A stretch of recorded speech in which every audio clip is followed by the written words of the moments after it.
Bienvenidos a la clase de hoy. En esta ocasión vamos a aprender los días de la semana. Los días de la semana se dice en guaraní Arareta, Cuaraciti, Pegua.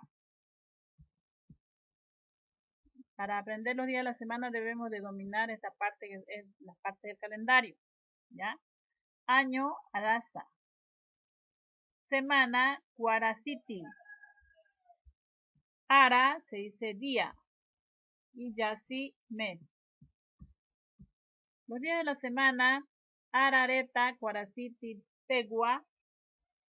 Lunes se dice Arabiki, martes Arapa, miércoles Arapoa, jueves Aracabi, viernes Aracuera, sábado Arapi, domingo Aratu.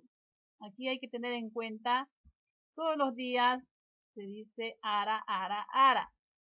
Lo que hay que memorizar es aquí, ¿no? Biki, pa, poa, cabi, fuera, pi, tu. Ya que todos los días empiezan con ara. Para hacer oraciones, aquí podemos poner, hoy día es Aracuera. Mañana será Arapi. Ayer fue Aracabi. El primer día de la semana es Arabiki. Vamos a la feria el día Arapi. Pasamos a la materia de guaraní el día Aracuera.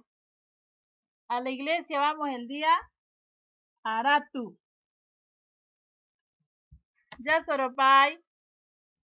Gracias.